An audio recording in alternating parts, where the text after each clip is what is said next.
make room. Hey,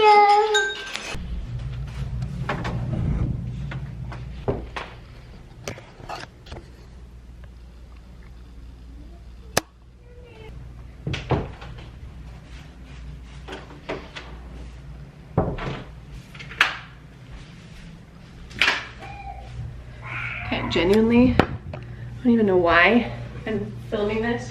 There's no way. I did take a pregnancy test. I don't know. Cassidy was like 3 months old, which is so crazy. I think my hormones were just making me feel symptoms, but I think my hormones might be making me feel symptoms again. I've just been kind of nauseated for weeks, but only in the evening. So it's not like there's a cyclical pattern for that. That was my major one. I should have written down all the other ones. There have just been super little things that make me wonder, is it possible? I have a lot of friends that even though they were full-time nursing, got their cycle back at 3 or 4 months. Cassidy's only 7 months, so I don't think that that's abnormal. I have other friends though that don't get their cycle back until they're done nursing, and they might have that for like 2 years. So I know that that's not an indicator whatsoever. I was consistently losing weight, and then I kind of hit like this standstill, which again, could be super normal. What else? The other day I got teary, which I really only felt when I was pregnant. I felt cooked eggs this morning and I really didn't want them. And I love eggs. Just little things that pretty much mean nothing. Our infertility is a different story where we have severe male factor. So a lot of people are like, oh, now your body knows what to do. Now you can get pregnant. But it's not just, oh, I got pregnant, now my body knows what to do, and now I can get pregnant from here on out. We have multiple factors of infertility. But I'm just gonna do this really quick, just to get it over with. It's been sitting in my drawer for a week. Okay, there's no way possible. I don't know. I don't know.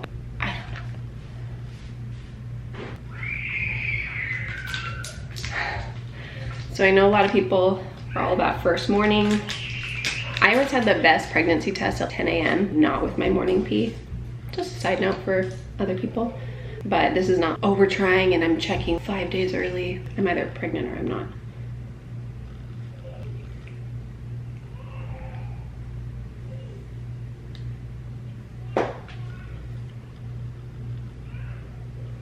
Put enough. Oh, there it goes. It wasn't going across the window. I guess I'll let you guys watch it first. Yeah, no, if I was pregnant, it would probably have shown up a line already. Oh, my heart's pounding. Yeah, no. It's so weird. I feel all these strange, strong pregnancy symptoms, but I know like your hormones are going all over the place and whatnot. I don't want to be pregnant right now. The chances of us conceiving on our own are like nothing. It's almost you want the positive test just to prove that you can get pregnant on your own. Bummer. Yeah, I don't need to stand here and just wait and squint because this is not, oh, checking early, because I've been feeling nauseous for weeks. So that would be a super strong test by now. I'm gonna just keep looking at it because that's habit of having pregnancy tests.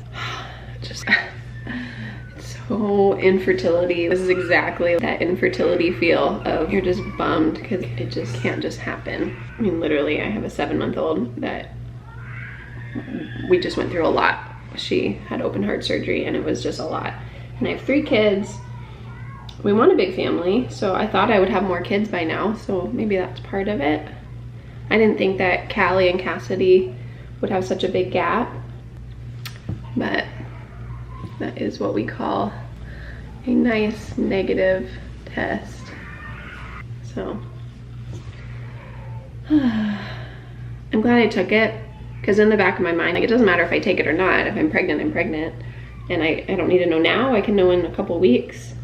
But I was thinking, if I'm pregnant, I could be 8 weeks along just because I felt symptoms already. And I feel like those symptoms are like a little further along.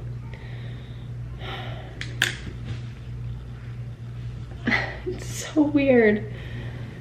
It doesn't, I don't even express this, but it makes me remember it's so out of my hands of how we grow our family. Adoption is hard for anyone who throws that out to families. And if you haven't gone through it yourself, you can give that as a recommendation, but until you go through it, it's hard. Giving out the advice of doing fertility treatments, it's hard. Giving out the advice of just accept it, that's really hard. Sorry, she has to have congenital. Oh, thank you. Her meds are due. That's okay. I'll give it to her when she wakes up from her nap. I need you guys to be very quiet. I don't want you to wake her up, okay? We're having so much fun. I know you guys sound like you're having fun. Why don't you guys go in the living room? Let's pick up the fort that you made, okay? Which fort? The fort you made over her bouncy seat. Shh. Tiptoe when you guys go out. Tiptoe. We did it when we did. Yeah, tiptoe. We have a lot of words for this new year. The first one that just popped into my head is remember. Remember all those babies, all those transfers, our losses, our opportunities to adopt, watching some birth moms that have reached out to us decide to parent. Just a lot of things over these years, just a lot to remember. And I'm so thankful for where we're at. It is so hard to have those empty arms. Infertility pain will always be there. I'm letting you guys know. It's always a pain of, I can't, my body can't, why is this happening to me? There's just so much with infertility that just is a burden that you carry forever. But the achy, empty arms, that's the more painful part. I think that's hard to differentiate. Actually, while I'm on my soapbox, I might as well just talk anyways. I get this a lot, and I just got it recently, of I am too afraid to adopt, or I don't want to adopt because I'm afraid I won't be able to love that child the same as a biological. Well, I'm here to tell you, I was literally out of my mouth about to say something super adamant, but there's a secondary to it. First out of my mouth is, you will absolutely love them the same. I would die for all of my kids, hands down. The way that love, that those of you who are parents, and you know that unconditional love of I would do anything, I would give my life for my kids, that is that love across the board. The one thing I would have to add is your heart has to be open and ready. If it's closed and you aren't open, then I could assume that maybe some people could struggle. I haven't, but when your heart is open, you will fall in love with your child, no matter where your child comes from. But this infertility kind of still sucks that we need so much help to be able to conceive. How crazy would that have been if it was 2 lines? If that we could have been able to conceive.